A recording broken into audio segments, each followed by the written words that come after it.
여러분은 지옥이 불타는 불구덩이 속에 있다고 생각하시나요? 아니요, 천만에요. 지옥은 아주 달콤하고 향긋한 냄새를 풍기며 가장 행복해야 할 순간에 현관문을 두드립니다. 바로 제 결혼식 한 달 전처럼 말이죠. 저는 강하윤입니다. 33 국내 굴지의 대기업 디자인 팀장이자 남들이 부러워하는 예비 신부였죠. 제 약혼자 박민성, 그 사람은 겉보기엔 정말 완벽했습니다. 훤칠한 키에 서글서글한 인상, 그리고 무엇보다 저한테 져주는 척, 배려하는 척하는 그 연기에 제가 홀딱 넘어가 버렸거든요. 제가 10년 동안 피땀 흘려 모은 돈과 대출을 영혼까지 끌어모아 서울 한복판에 30평대 아파트를 마련했을 때 민성 씨는 겨우 혼수 몇 가지를 해오면서도 미안해하기는 처녕 감격에 겨운 눈물만 글썽거렸습니다. 그때 저는 그 눈물이 고마움의 눈물인 줄 알았어요. 하지만 그건 호구 하나 제대로 물었다는 기쁨의 눈물이었다는 걸 그때는 몰랐습니다. 사건의 발단은 아주 사소한 전화 한 통이었습니다. 야근을 마치고 파김치가 되어 신혼집 인테리어를 점검하던 밤 10시, 시어머니가 될 최영숙 여사님께 전화가 걸려왔습니다. 아가 하윤아, 자니? 아직 안 자지? 내가 아까 백화점에 갔다가 아주 고운 이불을 봤는데 말이다. 어머니, 아직 안 자요. 이불이요? 저희 신혼이불은 지난주에 민성 씨랑 같이 가서 그레이 톤으로 맞췄는데요. 모던하고 깔끔한 게 저희 집 분위기랑 잘 맞아서요. 아니, 내 이불 말이다. 내 거. 네? 어머니 이불이요? 어머니 이불을 왜... 아, 혹시 예단 이불 말씀하시는 거예요? 제가 현금 예단 넉넉히 보내드려서 그걸로 원하시는 거 사신다고 하셨잖아요. 아이고 얘나 누가 예단 타령이냐. 나 그런 고리타분한 시어머니 아니다. 그게 아니라 내가 덮을 이불 말이다. 너희 신혼집 들어갈 때 내 것도 같이 들어가야지. 색깔은 칙칙한 회색 말고 화사한 핑크색 실크로다가 해다오. 내가 피부가 예민해서 거친 건 딱 질색인 거 우리 민성이한테 들었지? 어머니, 잠깐만요. 제가 지금 너무 피곤해서 이해력이 떨어지나 봐요. 저희 신혼집에 어머니 이불이 왜 들어가요? 혹시 집 들일 때 주무시고 가시려고요? 손님용 이불은 저희가 따로 준비해 뒀어요. 어머, 너 민성이한테 얘기 못 들었니? 참나 이 녀석이 일 처리를 어떻게 하는 거야. 결혼하면 나도 너희랑 같이 살기로 했다. 너희 집 3개잖아. 안방은 너희가 쓰고 제일 벼 찰들은 방 하나 비워두면 된다. 네? 같이 살아요? 누구랑요? 어머니랑 저희가요? 민성 씨는 그런 얘기 한마디도 없었는데요? 아이고 사내놈이 바쁘다 보면 깜빡할 수도 있지. 그리고 그게 뭐 대수라고 일일이 허락을 받니? 어차피 나중에 늙으면 모셔야 할 거 기왕이면 한 살이라도 젊어서 같이 살면 서로 좋지 않니? 내가 가서 살림도 봐주고 너 회사 다니느라 바쁜데 밥도 챙겨주고 이게 다 너를 위한 배려야. 아무튼 이불은 최고급 거위털의 핑크색 실크 커버다. 알았지? 끊는다. 전화가 뚝 끊겼습니다. 멍했습니다. 머리를 한 대가 아니라 오한마로 얻어맞은 기분이었어요. 신혼집에 시어머니가 입주한다니요. 그것도 저 몰래 자기 이불 색깔까지 정해서 통보하다니요. 손이 부들부들 떨렸습니다. 당장 옆에서 태평하게 모바일 게임을 하고 있는 민성 씨를 노려봤습니다. 이 남자는 지금 제 속이 타들어가는 줄도 모르고 핸드폰 화면만 뚫어져라 보고 있더군요. 저는 참지 않고 민성 씨의 등짝을 손바닥으로 짝소리가 나게 내려쳤습니다. 뭐야? 왜 때려? 깜짝이야. 하윤이 너 미쳤어? 왜 갑자기 사람을 때리고 그래? 미쳐?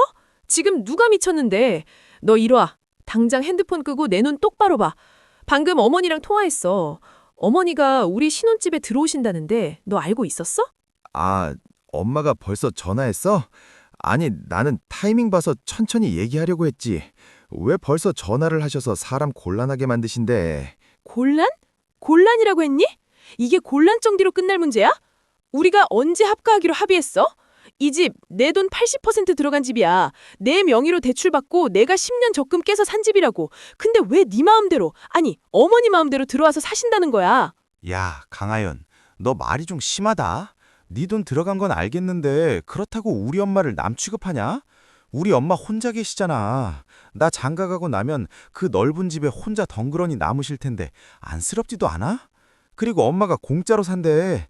살림도 봐주시고 너 바쁜데 밥도 챙겨주신다잖아. 요즘 도우미 아줌마 쓰는 것도 다 돈이야. 경제적으로도 이게 훨씬 이득이라고. 이득? 야, 박민성, 너 계산기 두드릴 줄 몰라? 어머니가 살림해 주시는 게 이득인지 스트레스 받아서 내가 병원비 쓰는 게 더 나을지 계산 안 돼? 그리고 100번 양보해서 합가를 한다 쳐. 그럼 나한테 먼저 물어봤어야지. 상의를 했어야지. 다 결정해놓고 입을 색깔이나 고르라고 통보하는 게 상식이야? 아, 진짜. 너 왜 이렇게 예민하게 굴어? 결혼 앞두고 메리지블루 뭐 그런 거야? 엄마가 널 딸처럼 생각해서 그러시는 거야. 딸이랑 같이 살고 싶어서. 너는 우리 엄마가 그렇게 불편해? 내가 처가 되게 이렇게 했으면 너 기분 좋겠어? 웃기고 있네. 우리 엄마는 너 불편할까봐 신혼집 근처에 얼씬도 안 하겠다고 선언하셨어. 그게 배려야. 딸처럼 생각한다면서 며느리 의견은 묵살하고 일방적으로 밀고 들어오는 게 배려니? 나 이거 절대 못 받아들여. 당장 어머니께 전화해서 없던 일로 하겠다고 해. 못해. 이미 엄마 집 내놨어. 뭐? 집을 내놔? 아, 몰라. 이미 부동산에 내놨고 계약금도 걸려 있을지도 몰라. 지금 와서 어떻게 물으냐? 너 진짜 이기적이다. 사랑하는 남편 낳아주신 어머니 하나 못 모시겠다고 이렇게 악을 써야겠어? 그리고 엄마가 너한테 시집살이 시키겠대. 우리 엄마 쿨한 사람이야. 너랑 친구처럼 지내고 싶어서 그러시는 거라고. 민성 씨는 끝까지 자기 엄마 편이었습니다. 그 순간 깨달았습니다. 이 남자는 내 편이 아니라 엄마의 영원한 아기새라는 것을요. 하지만 여기서 결혼을 업기엔 청첩장이 500장이나 뿌려졌고 예식장은 화몰 불가 기간에 접어들었습니다. 무엇보다 제 자존심이 허락하지 않았습니다. 회사 동료들, 친구들한테 시어머니 모시기 싫어서 파혼했다는 소리를 듣고 싶지 않았거든요. 저는 이를 악물었습니다. 그래, 일단 만나자. 만나서 내 눈으로 확인하고 도저히 안 되겠다 싶으면 그때 엎어도 늦지 않아. 저는 떨리는 가슴을 진정시키며 다음날 여성의 어머니를 소환했습니다. 장소는 제가 고른 청담동의 고급 한정식 집이었습니다. 기선제압이라도 하고 싶었거든요. 그런데 약속 장소에 나타난 어머니의 모습은 제 예상을 완전히 빗나갔습니다. 어머, 하윤아. 여기 분위기 너무 좋다. 역시 우리 며느리가 센스가 있어. 근데 얘, 너 얼굴이 왜 이렇게 까칠하니? 여자가 피부 관리를 잘해야 남편한테 사랑받는 법인데. 쯧쯧. 어머니, 안녕하세요. 피부는 제가 야근이 많아서요. 앉으세요. 그래. 안 그래도 내가 너 야근 밥 먹듯이 하는 거 알고 걱정이 돼서 살림을 합치자고 한 거야. 너 굶고 다닐까 봐. 내 마음 알지? 어머니, 단도직입적으로 말씀드릴게요. 저는 합가 생각 없습니다. 민성 씨랑 둘이서 알콩달콩 시작하고 싶어요. 그리고 저 예민해서 집에 누가 있으면 잠도 잘 못 자요. 예민하긴 뭐가 예민해. 다 마음 먹기 달린 거지. 그리고 얘, 너 내가 빈손으로 들어가는 줄 아니? 나도 양심이 있지. 내 집 전세 놓고 그 보증금 너희한테 투자하마. 그 돈이면 너희 대출금 갚고도 남지 않니? 어머니의 그날에 솔직히, 아주 솔직히 0.1초 정도 흔들렸습니다. 서울 아파트 대출 이자가 한두 푼이 아니었으니까요. 민성 씨가 옆에서 제 눈치를 보며 식탁 아래로 제 발을 툭툭 쳤습니다. 거봐, 우리 엄마 능력 있다니까 하는 눈빛이었죠. 하지만 세상에 공짜 점심은 없다는 걸 저는 그때 더 뼈저리게 알았어야 했습니다. 대신 조건이 하나 있다. 조건이요? 뭐 거창한 건 아니고 같이 살면서 지켜야 할 사소한 생활 수칙 같은 거지. 너도 회사 생활해봐서 알잖아. 룰이 있어야 조직이 돌아가는 거. 어머니는 가방에서 꼬깃꼬깃 접힌 A4 용지 한 장을 식탁 위에 올리셨습니다. 마치 노비 문서를 들이미는 대감마님처럼 위풍당당하게요. 그 종이를 펼쳐든 순간 저는 제 눈을 의심했습니다. 제목부터가 가관이더군요. 행복한 우리 집을 위한 며느리 행동강령. 행동강령이라뇨. 여기가 군대인가요? 첫째, 아침 식사 관련이다. 나는 아침에 밥 안 먹는다. 냄새 나는 거 싫어해. 간단하게 브런치로 준비해다오. 브런치요? 토스트 같은 거요? 그건 어렵지 않죠. 어머, 얘 토스트라니. 빵 쪼가리 굽는 게 브런치니? 내가 말하는 건 카페 스타일이야. 호텔 조식처럼. 갓 구운 호밀빵에 리코타 치즈 샐러드에 스크램블 에그는 너무 익히지 말고 보들보들하게. 그리고 과일은 제철 과일로 3가지 이상 깎아서 예쁘게 플레이팅해라. 아, 커피는 핸드드립인 거 알지? 캡슐 커피. 그건 맛없어서 못 먹는다. 네? 출근 시간에 그걸 다 하라고요? 저는 아침 7시에 나가야 하는데요. 일찍 일어나면 되지. 젊은 애가 왜 이렇게 엄살이야? 내 건강 챙기는 게 며느리 도리 아니니? 그리고 둘째, 우리 민성이 아침장이다. 민성 씨는 그냥 시리얼 먹고 가는데요? 그건 너 만나기 전이고 결혼하면 제대로 먹여야지. 우리 민성이는 한식파야. 국 없으면 밥 못 먹는다. 아침마다 국이나 찌개 새로 끓이고 밑반찬은 5가지 이상. 생선 한 토막이라도 꼭 구워서 올려라. 바깥이라는 남자는 아침을 든든히 먹어야 승진도 빠르고 돈도 잘 버는 법이야. 기가 막혀서 말이 안 나왔습니다. 본인은 우아하게 호텔식 브런치를 드시고 아들은 임금님 수라상을 차려내라뇨. 그것도 맞벌이하는 며느리한테요. 저는 어이가 없어서 헛웃음을 터뜨리며 민성 씨를 쳐다봤습니다. 민성 씨, 자기도 아침에 구첩반상 받고 싶어? 아니 엄마가 해주시는 밥이 그립긴 하지. 하윤이 네가 요리 솜씨가 좋으니까 금방 하지 않겠어? 이 인간이 지금 제정신인가 싶었습니다. 이 인간들은 나를 며느리가 아니라 성능 좋은 다목적 조리도구쯤으로 생각하는 게 분명했습니다. 그날 식당에서 저는 제 귀를 의심했습니다. 식탁 위에 놓인 며느리 행동강령이라는 종이 쪼가리는 단순한 메모가 아니었습니다. 그건 제 인생을 성두리째 노예로 전락시키겠다는 선전포고나 다름없었으니까요. 저는 떨리는 손으로 물잔을 들어 입술을 적신 지 최대한 침착하게 반박을 시작했습니다. 어머니, 현실적으로 말씀드릴게요. 제가 회사까지 출근하는데 1시간 걸려요. 7시에는 나가야 하는데 오첩반상에 핸드드립 커피까지 내리려면 저는 새벽 4시에 일어나야 해요. 그리고 퇴근하고 돌아오면 밤 9시인데 그때부터 집안일하고 어머니 말동무까지 해드리면 저는 언제 쉬나요? 저도 사람이에요. 기계가 아니라고요. 제 말에 어머니는 콧방귀를 뀌더군요. 마치 철없는 어린애의 투정을 듣는다는 듯한 표정이었습니다. 예, 하윤아, 너 지금 계산하니? 가족끼리 네 시간 내 시간 따지고 네 노동 내 노동 계산기 두드리는 거니? 여자가 독하면 집안이 망한다고 했다. 옛날 우리 어머니들은 밭 메고 애 낳고 시부모 봉양하면서도 군소리 한마디 안 했어. 요즘 것들은 조금만 힘들면 죽는 소리를 해대니 원. 그리고 새벽 4시에 일어나는 게 뭐가 힘드니? 사랑의 힘으로 하면 다 되는 거야. 너 우리 민성이 사랑하지 않니? 사랑한다면 그 정도 희생은 기쁨으로 여겨야지. 안 그러니? 맞아, 하연아. 엄마 말씀이 틀린 거 하나 없어. 그리고 솔직히 네가 아침점이 좀 많긴 하잖아. 이번 기회에 아침형 인간으로 다시 태어난다 생각하면 되지. 엄마가 너 건강 생각해서 일찍 재우고 일찍 깨우겠다는 건데 왜 그렇게 부정적으로만 받아들여? 사랑? 희생? 아침형 인간? 이 두 모자는 쌍으로 미쳐 돌아가고 있었습니다. 사랑이라는 단어를 인질 삼아 저에게 무조건적인 복종을 강요하고 있었죠. 더 기가 막힌 건 민성 씨의 태도였습니다. 방패막이가 되어줘도 모자랄 판에 오히려 어머니의 말도 안 되는 논리에 맞장구를 치며 저를 이상한 여자로 몰아가고 있었으니까요. 저는 속에서 뜨거운 것이 울컥 치밀어 올랐지만 식당이라 소리를 지를 수도 없었습니다. 일단 자리를 파하고 민성 씨를 차에 태웠습니다. 운전대를 잡은 제 손은 하얗게 질려 있었습니다. 박민성, 너 진짜 제정신이야? 니네 엄마가 지금 나한테 무슨 짓을 하고 있는지 안 보여? 브런치? 오첩반상? 너 내가 식모로 보이니? 아, 왜 또 그래? 좋은 분위기 망치게. 엄마가 아기가 있어서 그러시겠어? 다 우리 잘 살라고 그러시는 거야. 그리고 너 연봉 높다고 유세 떠는 거 아니지? 엄마 앞에서 너 돈 잘 번다고 떵떵거리지 마. 남자는 자존심으로 사는 동물이야. 네가 밖에서 잘 나가는 팀장일지 몰라도 집에서는 그냥 내 아내고 우리 엄마 며느리야. 그 선만 지키면 아무 문제 없어. 엄마가 너한테 돈을 달래, 뭘 달래. 그냥 아침밥 좀 차려달라는 게 그렇게 죽을 죄냐? 이 인간의 뇌 구조는 도대체 어떻게 되어 있는 걸까요? 저는 그때 깨달았어야 했습니다. 이 결혼은 시작부터 잘못 끼워진 단추라는 것을요. 하지만 청첩장 500장의 무게는 생각보다 무거웠습니다. 부모님 얼굴에 먹칠을 할 수 없다는 생각, 그리고 내가 좀만 더 노력하면 바뀌겠지라는 미련한 희망 고문이 저를 붙잡았습니다. 그렇게 시간은 흘러 결혼식이 일주일 앞으로 다가왔고 시어머니, 아니 최영숙 여사의 신혼집 습격 사건이 터졌습니다. 토요일 오후 제가 이사 들어갈 집에 미리 각오를 드리고 있는데 비밀번호를 누르는 소리가 들렸습니다. 띠띠띠띠. 경쾌한 전자음과 함께 문이 열리고 최영숙 여사가 양손 가득 짐보따리를 들고 들어왔습니다. 아이고, 우리 며느리 고생이 많다. 내가 좀 도와주려고 일찍 왔다. 비밀번호는 민성이한테 물어봤으니 놀라지 말고. 어머, 근데 이 소파 색깔이 왜 이러니? 내가 밝은 베이지색으로 하라고 했잖아. 이 칙칙한 네이비색은 뭐니? 집안 분위기 다 죽게. 어머니, 이건 민성 씨랑 상의해서 고른 거예요. 때 타는 거 싫어서요. 그리고 비밀번호는 오실 때 미리 연락 좀 주시지 그러셨어요? 시어머니가 아들 집 오는데 연락하고 오는 법도 있니? 내가 남이냐? 그리고 이따위 소파는 당장 갖다 버려라. 내가 쓰던 앤티크 의자 가져올 테니까.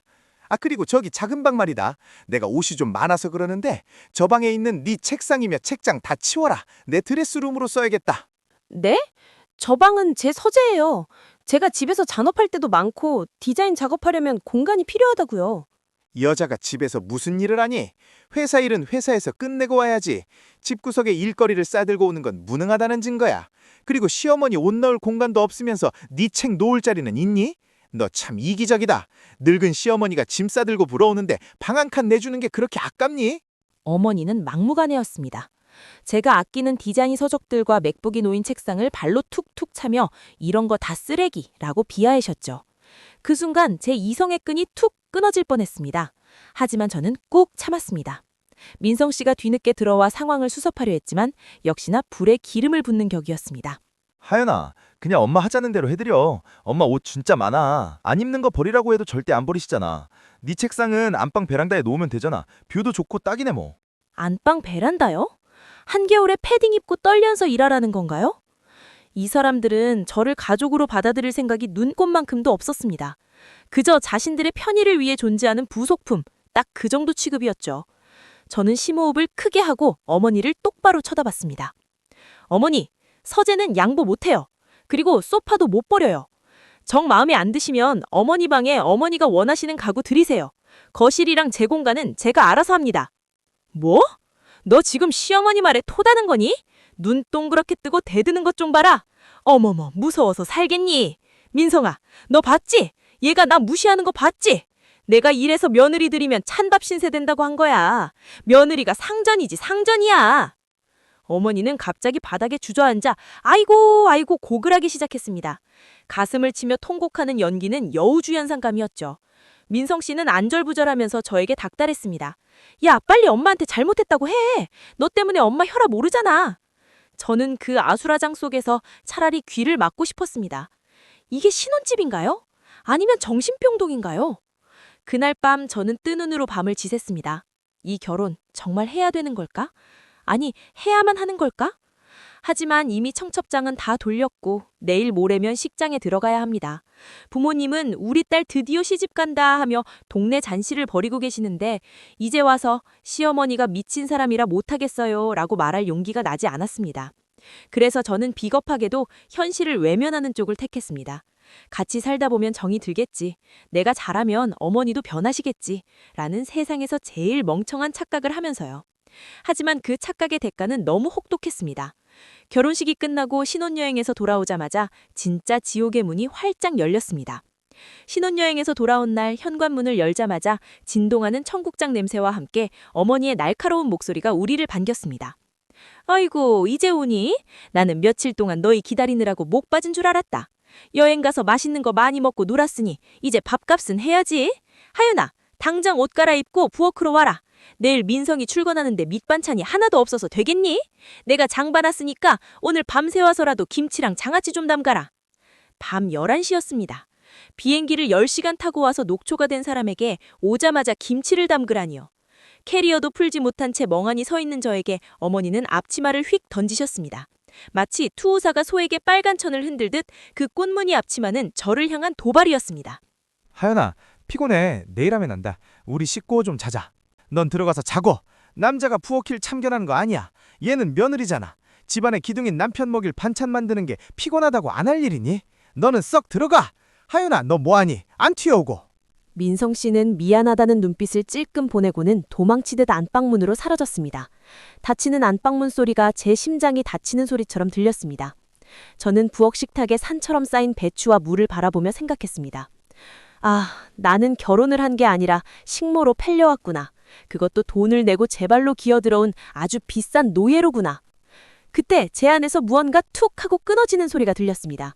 그리고 동시에 아주 차갑고 서늘한 결심이 솟아올랐습니다. 그날 밤 저는 배추 50포기와 무 20개를 썰며 제 손가락이 잘려나가는지 무가 썰리는지 모를 고통을 겪었습니다. 새벽 4시가 되어서야 부엌 일이 끝났고 허리가 끊어질 듯 아파왔지만 침대에 놓은 민성 씨는 세상 모르고 코까지 골며 자고 있더군요. 그 평온한 얼굴을 보니 식칼을 쥔 손에 저절로 힘이 들어갔습니다. 하지만 참았습니다. 그래, 내가 선택한 남자다. 내가 감당해야 할 몫이다. 그렇게 스스로를 가스라이팅하며 쪽잠을 잤습니다. 그리고 운명의 그날 아침이 밝았습니다. 민성 씨가 샤워를 하러 들어간 사이 식탁 위에 놓인 그의 휴대폰이 요란하게 진동했습니다. 평소 같으면 거들떠보지도 않았을 텐데 그날따라 화면에 뜬 미리 보기 메시지가 제 시선을 사로잡았습니다. 발신자는 우리 엄마, 왕비님. 내용은 그 물건 아직 자냐? 였습니다. 물건? 그 물건이 나를 말하는 건가? 판도라의 상자는 그렇게 열렸습니다. 저는 떨리는 손으로 민성 씨의 패턴을 풀었습니다. 다행히 연애 때 공유했던 패턴 그대로더군요. 카톡 대화방을 연 순간 저는 그 자리에서 피가 거꾸로 솟구쳐 올라 쓰러질 뻔했습니다. 어젯밤 11시 30분. 아, 엄마. 하윤이 지금 울면서 무 썰고 있어. 독하다, 독해. 그냥 시키는 대로 다 하네. 덕탐이다. 콧대 높은 기집애. 초장에 기를 꺾어놔야 평생 부려먹기 편해. 너 절대 도와주지 마라. 여자는 남자가 부엌에 들어가면 기어오르는 법이야. 알았어. 나도 피곤해서 그냥 자려고. 근데 엄마, 하윤이 적금 만기 다음 달이라며. 그 돈으로 엄마 차 바꿔대려고 슬슬 작업 걸어볼까? 그래, 내 제네시스 너무 낡았어. 며느리가 그 정도는 해줘야지. 어차피 걔 너한테 미쳐서 해달라는 대로 다 해주잖아. 호구 잡았을 때 뽕을 뽑아야지. 결혼 비용도 걔가 다 냈는데 차 한 대 못 사주겠냐?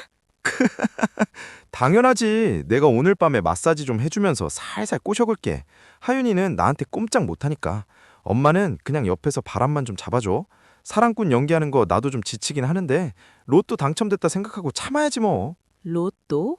호구? 그들에게 저는 아내도 며느리도 아니었습니다. 그저 말 잘 듣고 돈 잘 벌어오는 성능 좋은 현금 인출기이자 멍청한 호구였던 겁니다. 손이 부들부들 떨려서 핸드폰을 떨어뜨릴 뻔했습니다. 민성 씨가 저를 보며 흘렸던 눈물, 어머니가 저를 딸처럼 생각한다던 그 모든 말들이 다 쇼였다니 배신감을 넘어선 사리가 느껴졌습니다. 당장이라도 화장실 문을 부수고 들어가서 따지고 싶었습니다. 하지만 그 순간 머릿속에서 차라리 냉정한 계산기가 돌아가기 시작했습니다. 지금 난동을 피워봤자 저들은 오해다, 농담이었다며 발뺌할 게 뻔했습니다. 그리고 파혼?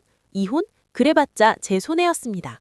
이미 혼인신고는 마쳤고 집 대출금의 절반은 공동명의라는 명분 하에 묶여 있었으니까요. 저는 눈물을 닦았습니다. 아니, 말라 비틀어진 눈물샘을 억지로 잠갔습니다. 이대로는 못 끝내. 내 돈, 내 청춘, 내 마음을 짓밟은 대가를 처절하게 치르게 해주겠어.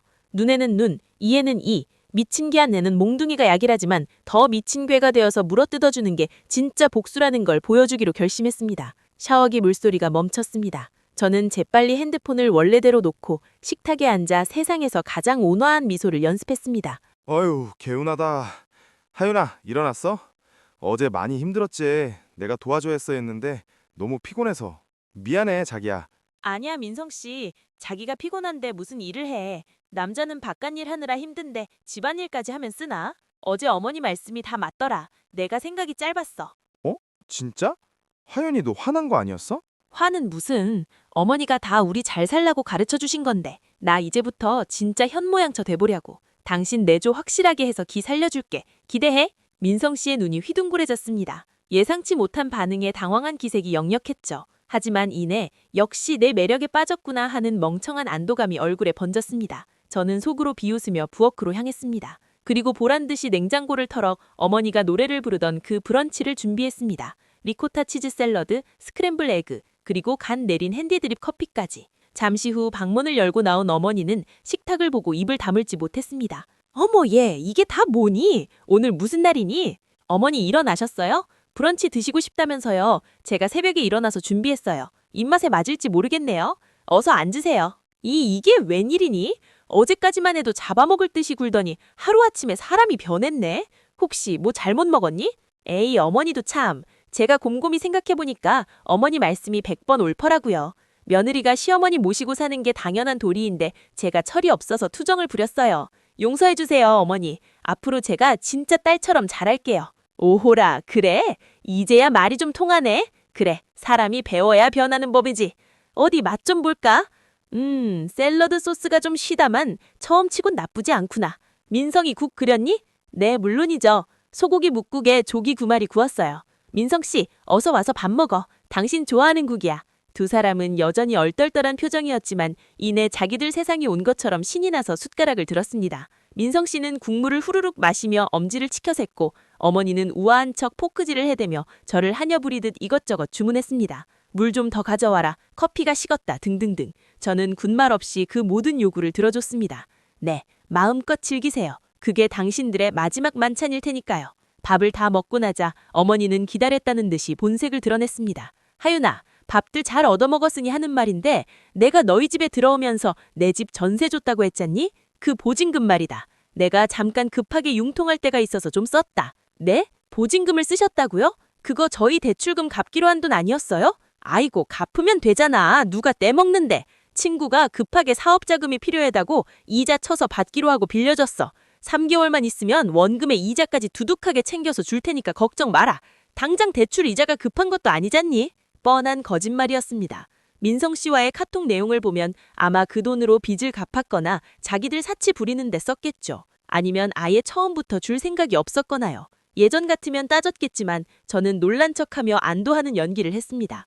아, 그러셨구나. 깜짝 놀랐네요. 저는 또 무슨 큰일이라도 난 줄 알고요. 친구분한테 빌려주신 거면 확실하겠죠 뭐. 천천히 주세요. 저희 당장 돈 급한 거 없어요. 거봐, 엄마. 하윤이가 이해해줄 거라고 했잖아. 하윤아, 고마워. 역시 내 와이프 최고다. 민성 씨가 제 어깨를 감싸 안으며 뽀뽀하려는 신용을 했습니다. 구역질이 올라왔지만 꾹 참고 어색하게 웃어줬습니다. 이로써 확실해졌습니다. 이들에게 돈을 쥐어주는 순간 저는 끝이라는 걸요. 이제 제 차례입니다. 그들이 가장 믿는 구석, 돈과 가족이라는 무기로 그들의 숨통을 조여줄 시간입니다. 참, 어머니, 저도 드릴 말씀이 있어요. 어머니랑 같이 살다 보니까 너무 좋아서요. 집안에 어른이 계시니까 안정감도 있고 제가 배울 점도 많아요. 그래? 후후, 내가 좀 배울 게 많은 사람이긴 하지. 그래서 무슨 말을 하려고? 사실 친정 엄마가 혼자 계시잖아요. 아버지 돌아가시고 적적하시는데 어머니 보니까 우리 엄마 생각이 많이 나더라고요. 그래서 말인데 우리 엄마도 같이 모시면 어떨까요? 뭐? 사돈을? 여기다가? 네. 어차피 방 하나 남잖아요. 작은 방 창고로 쓰고 있는데 거기 정리하면 엄마 모실 수 있을 것 같아요. 그리고 저희 엄마가 이번에 땅 보상이 좀 나왔는데 현금으로 한 5억 정도 된대요. 그 돈으로 우리 셋이서 더 큰 집으로 이사 가도 되고요. 아니면 생활비를 매달 500만 원씩 주시겠대요. 어머니도 생활비 쪼들리시는데 사돈이랑 같이 살면 말동무도 하고 돈 걱정도 없고 일석이조 아니겠어요? 5억이란 매달 500만 원이란 말에 어머니와 민성 씨의 눈동자가 흔들리는 게 보였습니다. 탐욕스러운 그들의 눈빛이 번들거렸습니다. 돈 냄새를 맡은 하이에나처럼 말이죠. 처남이 안 모신데? 장모님이 돈이 그렇게 많으셔? 오빠는 미국 가 있잖아. 엄마 혼자 한국에 계시는데 외로워하셔. 돈은 많은데 쓸데없어서 사위한테 팍팍 쓰고 싶다네요. 민성 씨 차도 오래됐는데 엄마가 사위 사랑은 장모라고 제네시스 한 대 뽑아준다고 했어. 제네시스? 어머나, 사돈어른이 통이 크시네. 네, 어머니. 어때요? 어머니만 허락하시면 당장 내일이라도 모셔올 수 있어요. 우리 넷이서 오순도순, 아니 민성 씨까지 5 식구 복닥거리며 살면 얼마나 재미있을까요? 민성 씨와 어머니는 서로 눈빛을 교환했습니다. 계산기를 두드리는 소리가 여기까지 들리는 듯 했습니다. 불편함보다는 눈앞의 현금이 더 달콤하게 느껴졌겠죠. 한참을 고민하던 어머니가 짐짓 인심 쓰는 척 입을 열었습니다. 뭐 정 그렇다면야 어쩌겠니? 사돈어린 혼자 계시는 것도 마음에 걸리고 효도가 별거니? 다 같이 모여 사는 게 효도지. 그래, 옷이라고 해라. 방은 내가 쓰던 안방 내들 순 없고 작은 방 깨끗하게 치워서 내드려. 정말요? 어머니, 감사합니다. 민성 씨도 괜찮지? 그럼 장모님 오신다는데 내가 반대할 이유가 없지. 하윤이도 진짜 효녀다. 양가 어머니를 다 모실 생각을 하고. 민성 씨는 입이 귀에 걸렸습니다. 아마 속으로 쾌재를 부르고 있겠죠. 시어머니 눈치 보느라 힘들었던 며느리가 돈 많은 장모님까지 데려와서 자기들한테 돈을 뿌려주겠다고 하니까 이보다 좋은 호구가 어디 있겠습니까? 하지만 그들은 꿈에도 몰랐을 겁니다. 제가 데려올 사람이 돈 많은 천사표 장모님이 아니라 지옥에서 온 조련사, 일명 미친 개로 불리는 김춘자 여사님이라는 걸요. 다음 날 저는 연차를 내고 엄마를 모셔왔습니다. 현관문이 열리고 화려한 호피 무늬 코트에 선글라스를 낀 압도적인 포스의 중년 여성이 들어왔습니다. 여러분, 소개할게요. 제 친정엄마가 아니라 제가 고용한 대학로 연극판의 전설, 일명 미친 개로 불리는 김춘자 여사님입니다. 일당 20만 원에 모셨죠? 이제부터 진짜 쇼타임이 시작됩니다. 현관문이 열리고 호피무늬 코트를 입은 춘자 여사님이 등장하자 집안 공기가 순식간에 바뀌었습니다. 춘자님은 들어오자마자 신고 있던 키리를 벗어던지며 거실 한가운데로 성큼성큼 걸어갔습니다. 그러고는 시어머니가 그토록 아끼던 앤티크 의자에 털썩 주저앉아 다리를 꼬았습니다. 선글라스를 코끝으로 살짝 내리고 집안을 휘휘 둘러보는 그 눈빛, 정말 압권이었죠. 마치 이 누추한 곳은 뭐냐는 듯한 경멸 어린 시선. 시어머니는 기에 눌려 입도 뻥끗 못하고 구석에 서 계셨고 민성 씨는 엉거주춤하게 나와 인사를 건넸습니다. 장모님 오셨습니까? 먼 길 오시느라 고생하셨. 야, 김 기사. 아니 박서방. 물 안 떠오고 뭐해. 목 타 죽겠는데 사람 세워놓고 제사 지내? 얼음 동동 띄워서 냉수 한 사발 가져와. 빨리. 네? 네, 알겠습니다. 민성 씨는 당황해서 허둥지붕 부엌으로 뛰어갔습니다. 그 뒷모습을 보며 춘자님은 혀를 차더군요. 저는 속으로 쾌재를 불렀습니다. 춘자님은 제가 미리 전달해드린 시나리오를 완벽하게, 아니 그 이상으로 소화하고 계셨으니까요. 민성 씨가 물잔을 들고 나오자 춘자님은 잔을 낚아채듯 받아 벌컥벌컥 마시고는 잔을 턱 소리 나게 내려놓았습니다. 이제 좀 살겠네. 근데 자네 눈치가 왜 이렇게 없어? 장모가 왔으면 알아서 과일이라도 깎아 대령해야지. 멀뚱멀뚱 서서 뭐 하는 거야? 우리 하윤이가 집에서 이렇게 교육시켰어? 죄송합니다. 제가 정신이 없어서. 하윤아, 과일 좀. 어허, 어디 감히 옆편내에도 일을 시켜. 손 없어, 발 없어? 자네가 깎아. 사내놈이 돼가지고 집안일 하나 못해서 어디다 써먹겠어? 내가 이래서 없는 집안 자식은 안 들이려고 했는데 우리 하윤이가 좋다고 난리를 쳐서 봐줬더니만 기본이 안 돼 있네, 기본이. 민성 씨의 얼굴이 벌겋게 달아올랐습니다. 평생 귀한 아들 소리만 듣고 자란 사람이 생전 처음 보는 장모한테 없는 집안 자식 소리를 들었으니 오죽했을까요? 하지만 민성 씨는 화를 낼 수 없었습니다. 왜냐고요? 춘자님 손목에서 번쩍이는 가짜 롤렉스 시계와 식탁 위에 툭 던져놓은 명품 클러치백, 그리고 무엇보다 5억이라는 환영이 그의 눈을 가리고 있었으니까요. 민성 씨는 묵묵히 사과니 깎아 대령했습니다. 춘자님은 사과 한 조각을 찝어 입에 넣더니 인상을 팍 썼습니다. 어이고, 짜다 짜. 사과를 발로 깎았냐? 껍질이 왜 이렇게 두꺼워? 목에 걸려 넘어가질 않네. 다시 깎아와. 껍질은 종이장처럼 얇게, 모양은 토끼 모양으로 예쁘게. 알았어? 네? 토끼 모양이요? 저 그런 거 해본 적 없는데요. 없으면 배워야지. 어디서 말대꾸야. 나 돈 많은 과부라고 무시하냐? 내가 매달 생활비 500만 원씩 꽂아주겠다는데 그깟 사과 하나 못 깎아서 징징거려? 됐어. 관도. 내가 내 돈 쓰고 대접도 못 받을 거면 당장 짐 싸서 나갈란다. 하윤아, 가자! 춘자님이 자리를 박차고 일어나려는 신용을 하자 민성 씨가 기겁을 하며 매달렸습니다. 아닙니다, 장모님. 제가 잘못했습니다. 당장 다시 깎아오겠습니다. 토끼가 아니라 용이라도 조각해 오겠습니다. 앉으세요, 제발요. 민성 씨는 다시 부엌으로 들어가 유튜브로 사과 토끼 모양 깎기를 검색하며 끙끙대기 시작했습니다. 그 꼴을 보며 저는 웃음을 참으려 허벅지를 꼬집어야 했습니다. 춘자님은 제게 윙크를 한번 날리고는 다시 소파에 깊숙이 몸을 파묻으며 말했습니다. 박서방, 거기서 들으라고 하는 소리다. 내가 이 집에 들어온 이상 이 집 법은 내가 정한다. 내가 좀 예민해서 말이야. 몇 가지 지켜야 할 게 있어. 네, 말씀만 하십시오. 다 듣고 있습니다. 첫째, 아침밥. 나 아침에 밥알 씹는 거 싫어한다. 죽 쏘아와라. 그냥 죽 말고 전복죽. 활전복 사다가 내장까지 터트려서 고소하게 끓여. 냉동전복 쓰면 비린내 나서 갑상 뒤엎을 줄 알아라. 그리고 새벽 5시에 대령해. 나 새벽 기도 가야 하니까. 네? 새벽 5시요? 전복죽을요? 저 7시에 출근해야 되는데요. 일찍 일어나면 되잖아. 젊은 놈이 빠져가지고 장모 건강 챙기는 게 사위 도리 아니냐? 네 엄마한테는 구첩반상 얻어먹는다며 나는 겨우 죽 한 그릇 깔라는 건데 그게 힘들어? 민성 씨는 부엌에서 입을 떡 벌리고 굳어버렸습니다. 어머니가 저한테 했던 멘트를 토시 하나 안 틀리고 그대로 돌려받았으니까요. 둘째, 퇴근하고 오면 내 다리 좀 주물러라. 내가 관절이 안 좋아서 밤마다 쑤셔. 네가 소나기 힘이 좋아 보이던데 매일 밤 30분씩 오일 발라서 마사지해. 샵에 가서 받으니까 돈 아까워서 그래. 그 돈 아껴서 너희 차 사주는데 보태는 게 낫지 않겠냐? 마사지요? 30분이요? 왜? 싫어? 제네시스고 뭐고 다 필요 없다 이거지? 아닙니다. 하겠습니다. 제 손이 약손입니다. 아주 시원하게 풀어드리겠습니다. 자본주의의 노예 박민성. 그는 제네시스라는 단어 앞에서 자존심이고 뭐고 다 팔아치웠습니다. 그날 저녁부터 우리 집 풍경은 가관이었습니다. 시어머니는 안방으로 쫓겨나 코빼기도 안 비치고 거실에선 민성 씨가 무릎을 꿇고 춘자님의 발에 오일을 바르고 있었죠. 춘자님은 TV 채널을 돌려가며 막장 드라마를 보고 계셨고요. 거참. 좀 세게 눌러봐. 밥 안 먹었냐? 혈자리를 딱딱 눌러야 시원하지. 지금 간지럼 태우냐?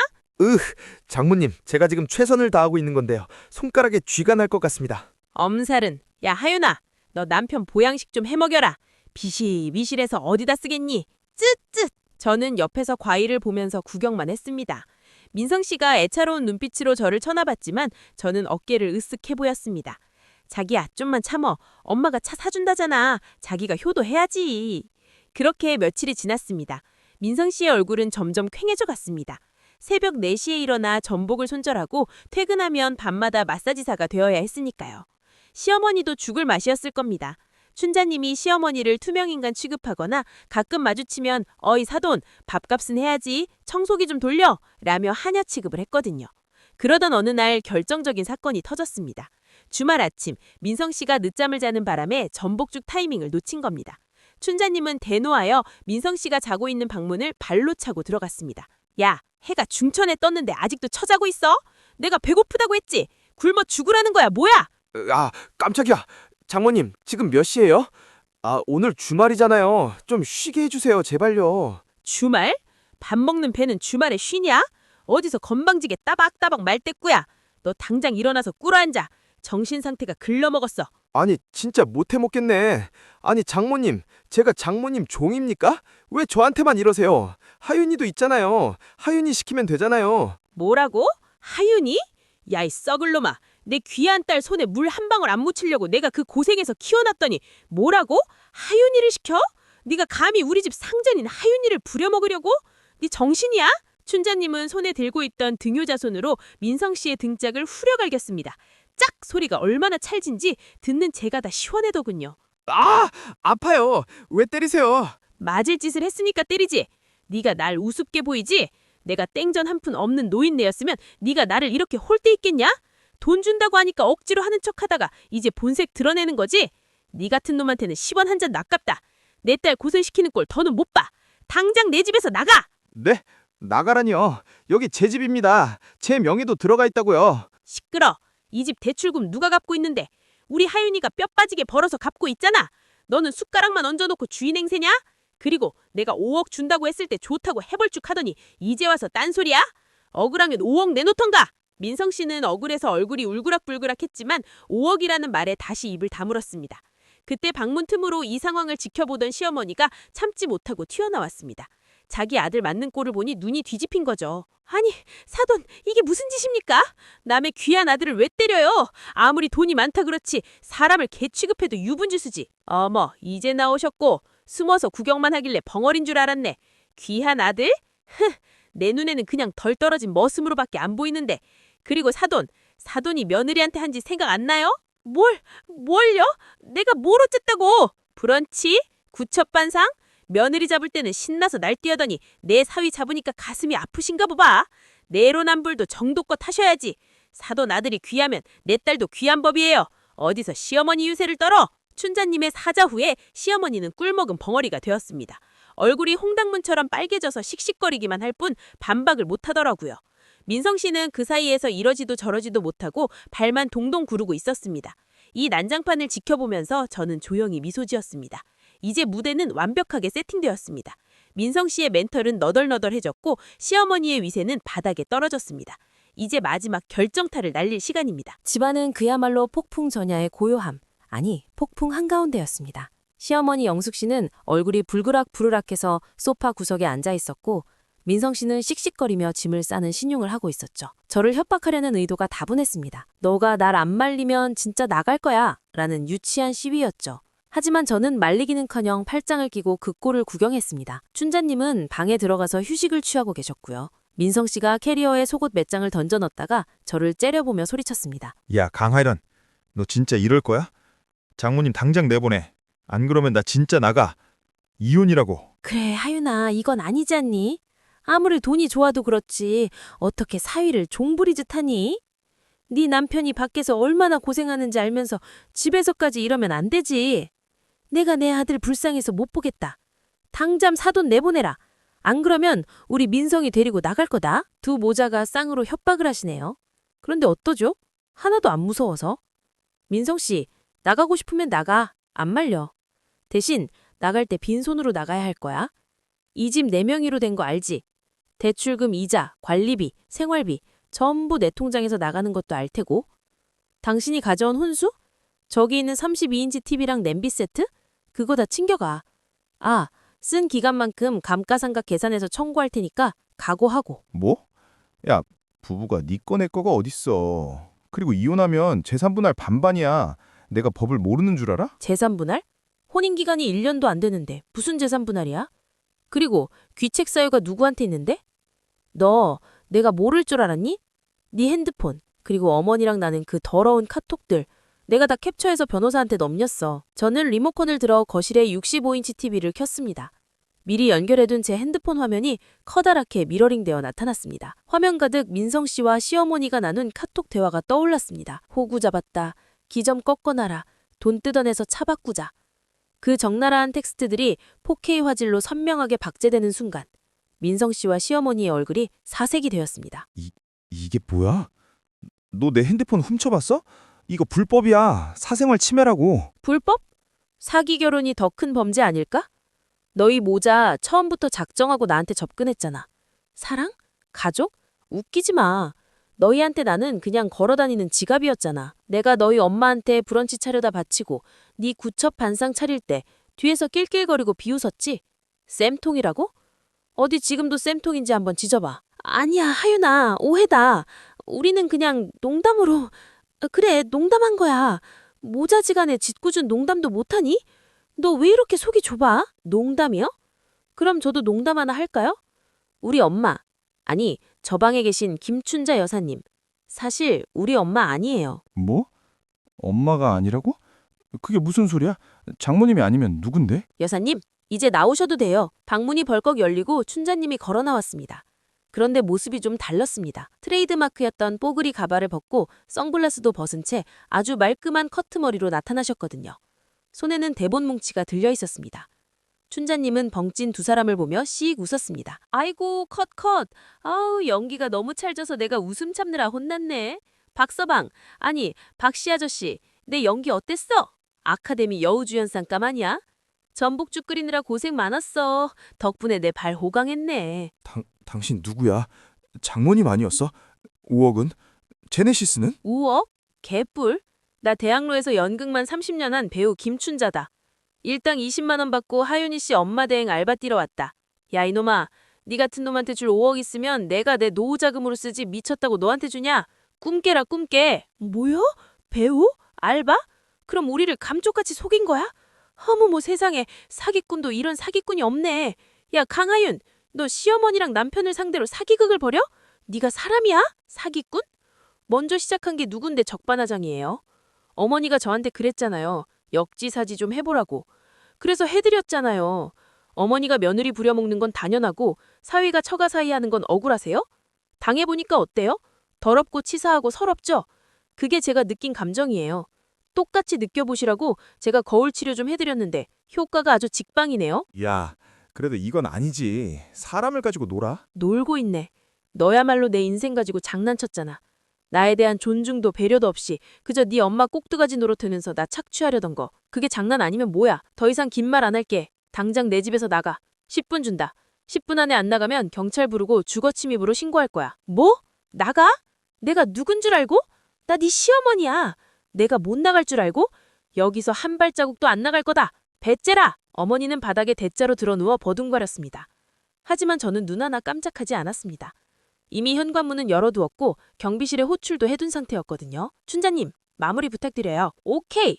아우, 내가 힘쓰는 것도 전문이지. 아줌마, 일어나. 곱게 나갈래? 짐짝처럼 끌려나갈래? 춘자님은 엄청난 괴력으로 바닥에 누운 영숙 씨를 쌀가마니 들어 올리듯 이렇게 세워 현관 밖으로 밀어냈습니다. 민성 씨가 말리려 들었지만 춘자님의 등효자손 스매싱 한 방에 꼬리를 내리고 뒷걸음질했죠. 하윤아, 잠깐만. 우리 대화로 하자. 내가 잘못했어.